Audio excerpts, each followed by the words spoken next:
Big boss సరికొత్త season హవా మొదలైంది. ఇప్పుడు సోషల్ మీడియాలో ఎక్కడ చూసినా దీని గురించే చర్చ. టీవీల్లో కూడా లేటెస్ట్ గా విడుదలైన ప్రోమోలను నాన్ స్టాప్ గా ప్రమోట్ చేస్తూనే ఉన్నారు. గత సీజన్ అతిపెద్ద హిట్ అవడంతో ఈ సీజన్ ని ఎంతో ప్రతిష్టాత్మకంగా తీసుకుని గత సీజన్ కంటే మెరుగైన ఆలోచనలు, టాస్కులతో మన ముందుకు తీసుకురాబోతున్నారు. ఈ సీజన్లో జరగబోయే ప్రతి సంఘటన అన్లిమిటెడ్ అనే విషయం అందరికీ అర్థమైపోయింది. ఆ కాన్సెప్ట్ ని జనాల్లోకి బాగా తీసుకుని వెళ్లటంలో సక్సెస్ అయ్యారు. సెప్టెంబర్ 1వ తేదీ నుంచి స్టార్ మా ఛానల్లో ప్రసారం కాబోతున్న ఈ సరికొత్త సీజన్లో పాల్గొనబోయే కంటెస్టెంట్స్ లిస్ట్ ఇప్పుడు ఖరారయ్యింది. ఇదేంటి, ఇన్ని రోజులు సోషల్ మీడియాలో కంటెస్టెంట్స్ ఖరారయ్యారంటూ వార్తలు వినిపిస్తూనే ఉన్నాయి కదా, ఇప్పుడు కొత్తగా ఇదేంటి అని మీరు అనుకోవచ్చు. కానీ ఇన్ని రోజులు మీరు విన్న పేర్లు మొత్తం బిగ్ బాస్ టీం పరిగణలోకి తీసుకున్న కంటెస్టెంట్స్ మాత్రమే. ఇప్పుడు చెప్పబోతున్నది బిగ్ బాస్ యాజమాన్యంతో ఈ షోలో పాల్గొనేందుకు అగ్రిమెంట్ తీసుకున్న కంటెస్టెంట్స్ గురించి.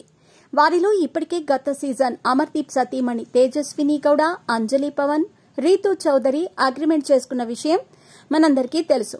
వీరితో పాటుగా Neethone dance fame Akshitha, anchor Vishnupriya కూడా అగ్రిమెంట్స్ మీద సంతకం చేసినట్టు తెలుస్తుంది.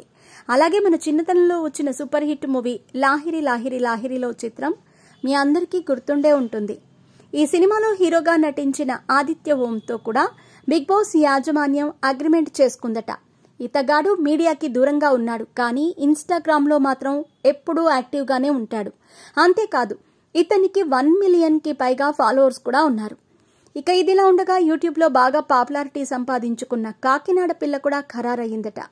అలాగే బంచిక్ బబ్లు, కమెడియన్ అలీ సోదరుడు ఖయూమ్, రేఖా భోజ్, యాదమరాజు, నటి సనా, జబర్దస్త్ పవిత్ర, హారిక, యష్మి గౌడ, ఇంద్రనీల్, నిఖిల్ పేర్లు ఖరారయ్యాయి. మరో ఆసక్తికరమైన విషయం ఏంటంటే, ఒకప్పుడు యూత్ ఆడియన్స్ లో విపరీతమైన క్రేజ్ ని సంపాదించుకున్న క్రేజీ స్టార్ హీరో అబ్బాస్ కూడా ఈ సీజన్లో కంటెస్టెంట్ గా పాల్గొనేందుకు గ్రీన్ సిగ్నల్ ఇచ్చాడని సమాచారం. కానీ రెమ్యునరేషన్ విషయంలో ఆయనతో ఇంకా బేరాలు చేస్తున్నారట బిగ్ బాస్ టీం.